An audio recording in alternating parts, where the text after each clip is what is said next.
What's good,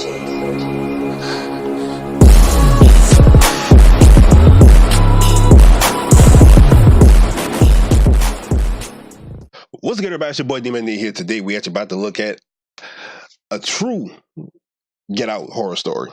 This is actually brought to you by Llama Arts, which I didn't know he actually did a version of it until just recently. So I wanted to save it for y'all so we can all watch it today. So without further ado, let's get at it. Let's go.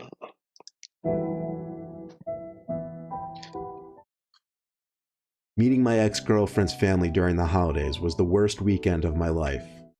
They lived in a different state than my ex Kaylee and I. We were on Long Island in New York. They were all the way up in Vermont. Our relationship was still kind of new, but she seemed to think it was serious enough for her parents to invite the two of us up there for Christmas. Kaylee had a really small family, so apparently it would be just the two of us, her brother, and her parents. Pulling up to the house was a pleasant surprise. The house was beautiful, and it stood on a huge, well-kept property secluded from any other houses.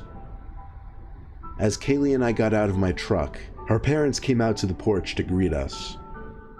First impressions, they seemed friendly and weird. An unexplainable type of friendly.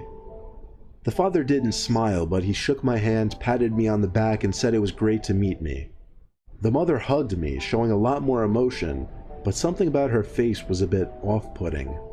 She had a really wide smile that seemed a bit exaggerated. The house was as beautiful inside as it was outside. It had a wooden lodge-type atmosphere to it. A little while later, I met Katie's brother Paul, who got home from work. He was a really socially awkward dude. He had a bowl cut and had a whole tattoo sleeve running up his arm. We had dinner, which was awkward at certain moments, but other than that, it was kind of normal. After dinner, we watched a Christmas movie in the living room. I tried not to make eye contact, but I could tell Paul kept looking at me for extended periods of time, on a few different occasions. Why is he even looking this way? At one point, I finally looked back at him, and we locked eyes for like 3 seconds before he turned back to the TV. He was giving me the most judgmental stare I'd ever seen, and it made me only more uncomfortable. At the end of the night, Kaylee and I were in the guest room, which had an attached bathroom. Kaylee was in the bathroom. She left her phone on the nightstand. I saw she got a text from her mom, and for some reason, feeling a bit snoopy, I got up to read it. Don't we all do that? Like, sometimes we do that. We have that like eerie feeling, and sometimes that happens. It was not at all what I was expecting, and it changed the whole night completely. Briefly on the screen, it said, "Text from Mom. Do you think he suspects anything yet?" But the message quickly switched to new message, I'm guessing because she had iMessage notifications set to hide once the phone locks. I wanted to read what was said before that, but her phone had a password, unfortunately. I could actually feel my heart pumping now. Kaylee came back into the room. I kind of gave her the cold shoulder because my mind was racing. She seemed to notice. She was texting on her phone for a bit before turning out the lamp and going to sleep. I couldn't sleep though. Go ahead and answer if you're alright. I was rolling around for hours wondering what that text meant, and if it was about me. And what the hell was up with her brother? It was exactly 2 in the morning when I heard Kaylee get out of bed, but she was doing so very quietly. Normally I'd find this to be a kind gesture, but under the circumstances, I was finding this suspicious now. I didn't move. I pretended to still be asleep. I heard her come to my side of the bed and stand there for a few moments, then leaving the room and walking downstairs. Then I heard someone else walking downstairs, and then another person. Something was going on. Right. I went over to the top of the stairs to listen to what was going on downstairs. There was a bunch of talking, but in very low voices. I walked down a few stairs quietly. The talking was coming from the dining room by the stairs. It sounded like they were planning something. I heard Kaylee say something like, "When I go back up, you stand by the door." Then I heard her brother say something, but what was going on was really starting to hit me in the face, or at least what I think was going on. I went back to the Run. room to grab my stuff and leave. As I was grabbing the keys, I noticed something in the corner of the room. What the? Wait, I what the turned the hell? lamp on, which exposed Kaylee's dad sitting in a chair in the corner of the room, blank expression on his face behind his glasses, staring at me.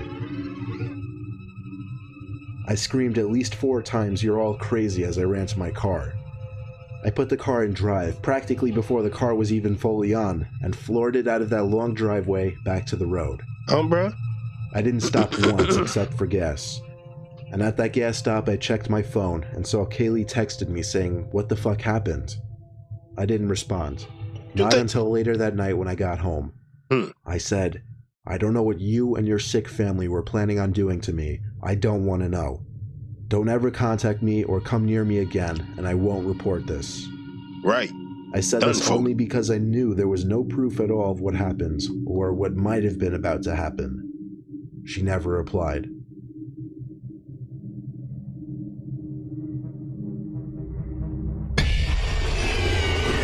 Man, he did the right thing. He did the right thing. Get the fuck out.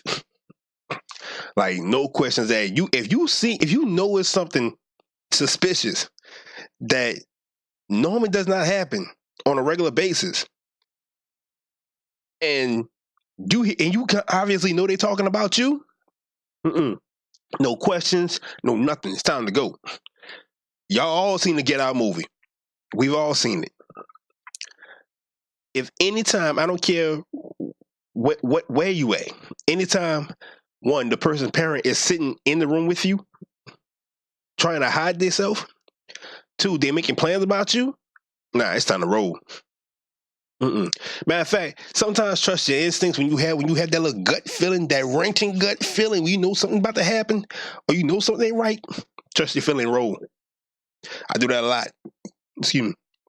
I do that a lot. Anytime I have that feeling, man, I think something ain't right. It's time to bounce. It's time to get the hell out. Period. As they say, get out.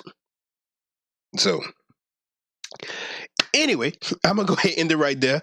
I hope y'all enjoyed the video, and yeah, trust your gut sometimes, people. Public service announcements: trust your gut sometimes. Sometimes your gut won't steer you wrong. You feel me? We're gonna go ahead and end it here, and again, like I said, I hope y'all enjoyed the video. Please be sure to like, comment, and subscribe. You can follow me on Twitter, the Twitter or Instagram. All that is up in the banner above. And any requests you have, put them in the comments below. And till next time I see you, when I see you, holla at your boy. Peace.